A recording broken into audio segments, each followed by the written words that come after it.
है D mart और एक है बिग बाजार। अब फर्क समझना, पूरा गेम चेंज हो जाएगा, इजी कर दूंगा। आप मेरे चैनल पे आए हो ना, आपका टाइम बचाऊंगा और सबसे आसानी से सिखाऊंगा। समझो, पहले डी मार्ट का रेवेन्यू पूरा साल का माल बेचता है ये 24,000 करोड़, ये बेचता है 20,000 करोड़। बिग बाजार दोनों आसपास है ना, ये 24,000, ये 20,000। लेकिन फर्क देखो, वो 24,000 करोड़ में 1,300 करोड़ का प्रॉफिट कर लेता है, और ये 24,000, ये 20,000 करोड़ में खाली 15 करोड़ का प्रॉफिट कर पाता है। बेचते तो आसपास ही है 24 और 20, लेकिन प्रॉफिट क्या है 1,300 करोड़ और केवल 15 करोड़। अब देखो, इन्वेंट्री जब साल खत्म होता है, इसके पास इन्वेंट्री 2,000 करोड़ की रहती है खाली, लेकिन ये भाई 5,000 करोड़ की बिग बाजार इतनी इन्वेंट्री अपने पास रख के पड़ा है। इतनी इन्वेंट्री तेरे पास है, जब तू बेच ही नहीं पाएगा तो काम कैसे करेगा? समझो मेरी बात को, ये जो डी मार्ट है, ये जब माल बाजार से लेके आता है 30 दिन में बेच देता है। बिग बाजार जब माल बाजार से लेके आता है तो 90 दिन में बेच पाता है। फर्क समझना इस बात का। ऐसे फर्क क्या पड़ता है भाई, 30 की जगह 90 दिन में बेच तो क्या फर्क है? लेकिन तूने अगर इतना माल रखा अपने पास, बाजार में पैसा दिया, माल लिया, इतने दिन तक पड़ा रहा, वो 30 दिन में बेच रहा है, तू 90 दिन में बेच रहा है, इसका मतलब क्या है? 90 दिन की इंटरेस्ट कॉस्ट भी तो आती है भैया।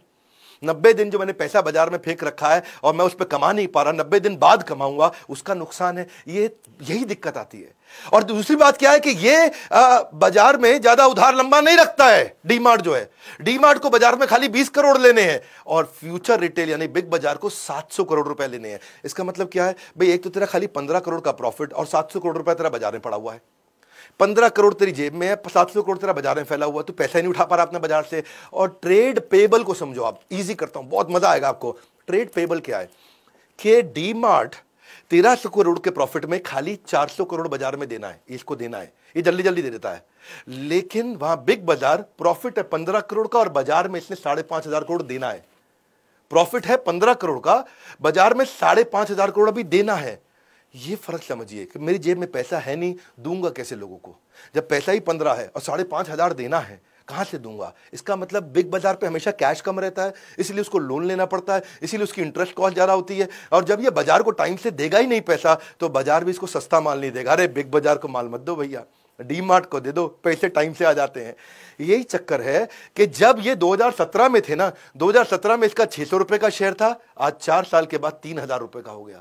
और उसका 2017 में 250 रुपए का शेयर था अपने बिग बाजार का, आज 75 रुपया रह गया।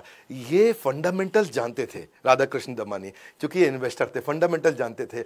600 रुपए से शेयर मार्केट में अपने प्राइस को जब 3,000 तक पहुंचाया तो इन्वेस्टर को 5 गुना का फायदा हुआ। और ये 250 से गिर के आज 75 रह गया, यानी केवल 1/3 रह गया। यही कारण है कि इसका मार्केट कैप बढ़ा। आज ये इतने अमीर कैसे बने? आपके मन में आता होगा ना भाई, इतने अमीर कैसे बने, इतने अमीर कैसे बने? कंपनी की वैल्यू बढ़ गई। इनकी कंपनी बन गई 2 लाख करोड़ की, क्योंकि फंडामेंटल अच्छे थे। इनकी कंपनी रह गई खाली 4,000 करोड़ की। 4,000 करोड़ और 2 लाख करोड़ बहुत फर्क है।